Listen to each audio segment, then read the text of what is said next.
මිනුවන්ගොඩ පැත්තේ මේ නම කිව්වම ගොඩාක් දෙනෙක් දන්න තැනක් තියෙනවා. ඒ තමයි වෑගොව්ව ගමේ ගලේ දේවාලය.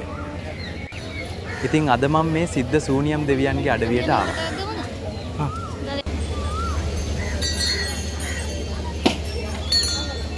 ඉතා භක්තියෙන් තමන්ට පිහිටක් පතන කෙනෙක්ට ගම්බාර අප්පච්චිගේ පිහිට අනිවාර්යෙන් ලැබෙනවා. අපි ආවේ බදාද දවසක. මෙතන බදාද සහ සෙනසුරාදා දවස්වලට සෙනග වැඩි කියනවා. සතිය දවස්වලත් එන්න පුළුවන්.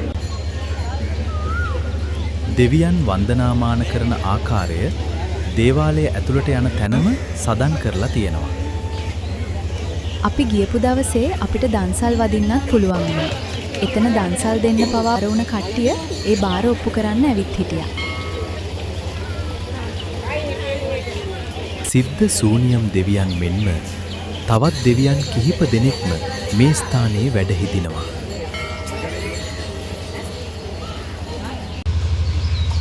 මෙතන අලුතින් නිර්මාණය කරනවා තවත් සූනියම් දෙවියන්ගේ විශාල පිළිමයක්.